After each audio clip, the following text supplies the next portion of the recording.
খুবই কম সময়ে আর খুব তাড়াতাড়ি হয়ে যাবে এরকমই একটা চিলি পনিরের রেসিপি আজকে আমি তোমাদের সঙ্গে শেয়ার করব। আর তার জন্যই প্রথমে 200 গ্রাম পনির নিয়ে নিয়েছি আর সেটাকে টুকরো করে কেটে নিয়েছি। আর ওর মধ্যে দিয়ে দেব গোলমরিচ গুঁড়ো, নুন, লঙ্কার গুঁড়ো, আর দেব 2 চামচ কর্নফ্লাওয়ার।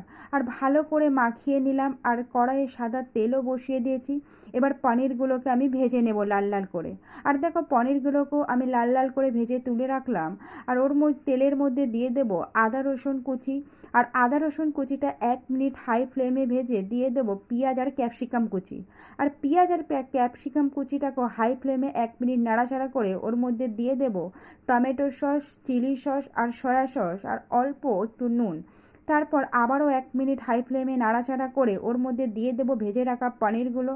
আর পনিরগুলোকে দিয়েও হাই ফ্লেমে কিছুক্ষণ নাড়াচাড়া করে নেব। তারপর ওতে দিয়ে দেবো স্বাদ মতো চিনি।